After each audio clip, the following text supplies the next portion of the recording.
Chers amis, aujourd'hui nous sommes devant la mort de Étienne, le premier martyr, dans la première lecture. Et on peut se poser les questions, pourquoi une telle violence? Pourquoi le message d'Étienne provoque une si forte réaction jusque tuer la personne qui parle? Qui a tort dans cette affaire? Est-ce que c'est la foule qui ont lapidé ce pauvre Étienne? Bien sûr, mais on peut aussi poser des questions, mais Étienne, est-ce qu'il n'y avait pas une part de responsabilité? S'il s'est taisé, s'il ne disait rien, il ne se sera pas mort.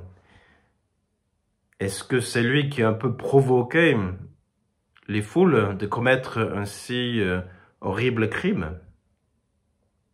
Après, on peut se demander, peut-être c'est la faute de Dieu, parce qu'enfin, c'est lui qui a inspiré Étienne avec toutes ses paroles, c'est lui qui s'est apparu devant lui, c'est lui qui l'a poussé à faire ce témoignage. Voilà. Je crois que ces types de questions, ils sont un peu trompeurs, trompeuses, parce que ils nous mènent sur un terrain où on cherche toujours le responsable. Et on reste un peu en position de spectateur devant ces crimes d'Étienne. Et on ne retire pas grand-chose de cette lecture, autre peut-être l'admiration devant le courage et la foi d'Étienne qui va jusqu'au bout, et qui peut nous aider à poser des questions. Et moi, est-ce que je suis courageux à ce point-là de témoigner de ma foi?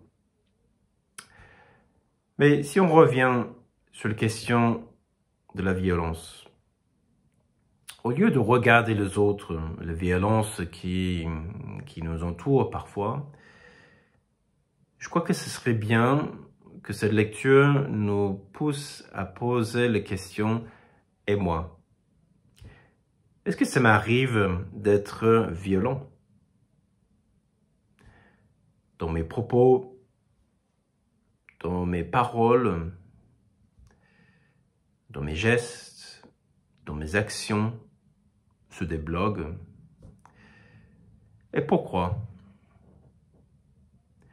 On peut dire, parce que l'autre a fait telle chose, ou il n'a pas fait ce que je lui demandais, ou l'autre a dit tel truc.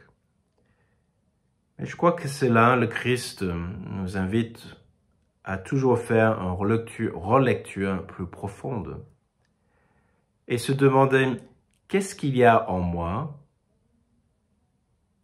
qui provoque une telle réaction,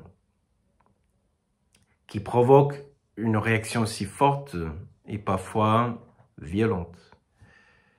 Parce que, par exemple, quand tout va bien, et je suis hyper heureux, je suis en paix avec moi-même, etc., la même chose pourrait se produire, et je passe à côté, je passe au-dessus, et au lieu de regarder l'autre avec une telle colère, je vois plus en pitié, voilà, je suis déçu, mais je suis heureux. Malgré les actions, les inactions des autres, parce que c'est un bonheur qui est assez profond. Mais quand je vois en moi des réactions vives, violentes, où je perds très vite mon calme, ma patience, c'est là où le Seigneur m'aide à poser la question, et pourquoi? Qu'est-ce qu'il y a en moi pour que je réagisse ainsi? Et souvent, on trouve qu'au fond de nous-mêmes, il y a une certaine dissatisfaction avec soi-même, peut-être parce que je reconnais des incohérences entre ce que je veux être et ce que je suis, ou peut-être une certaine insuffisance qui me met dans une position d'être sur mes défenses, ou peut-être de voir un lieu où en fait je suis absent, je suis manquant, négligent, ou peut-être les propos de quelqu'un ou les actions de quelqu'un que j'aime pas exposent aussi mes peurs, mes faiblesses, etc. C'est là où le Christ nous invite de s'arrêter. Il dit, Seigneur, aide-moi à identifier au moins pourquoi je réagis si fortement, si négativement, si violemment. Et c'est là où le Seigneur m'aide à savoir où mettre le doigt pour dire, en fait, c'est là. Le problème, bien sûr, il peut te trouver chez l'autre, mais regarde dans ton cœur. Parce que c'est là où je veux te guérir. Et quand je fais ça dans la prière, dans nos réflexions, le Seigneur arrive toujours à m'aider à identifier ce qui ne va pas dans mon cœur. Pas pour que je me sens mal, mais justement pour que je puisse le trouver afin qu'il puisse me guérir, qu'il applique ses grâces, cette baume, et que je suis résolu de changer de façon de faire ou de m'améliorer là où je suis manquant. Voilà. Et quand je suis ces mouvements avec le Christ, je finis par changer mes comportements, améliorer là où je suis négligent.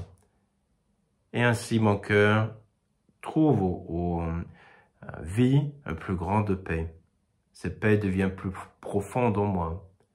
Et ainsi, un cœur avec une telle paix est capable de vivre dans un monde qui est imparfait, avec beaucoup plus de calme, de retenue, plus de miséricorde.